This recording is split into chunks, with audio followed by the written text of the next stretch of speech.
Aku wis apal aku. Ah iya. Aku mulane ra seneng karo Ndara Werkudara. Sithik-sithik ngampleng, sithik-sithik ngampleng. Apa dhek iki terus wong top ngono apa piye? Terus aku dianggep mung wong kere, mung wong kawula mung ngabdi terus ndase nggo keplak-keplakan apa piye? Anggepe kok dume awake gedhe. Coba padha karo aku tantang mentah-mentah. Sapa? Werkudara. Upamane Werkudara ki, Ndara Werkudara padha karo kowe. Wah, wis tak sikat wingi-wingi. Amarga dhek iki gedhe, gagah perkosa. Aku nek arep menang saka ngendi? Kowe ngerti dhewe ta mau nothok ndasku nang Padukan Karangkandel mau? Heeh.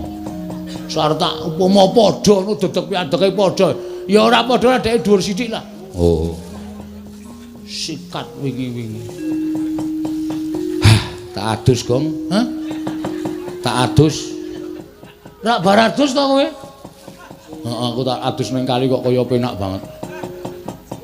Nenan asli wong padha ngono rak antil wingi. Sayange kok gedhe kono.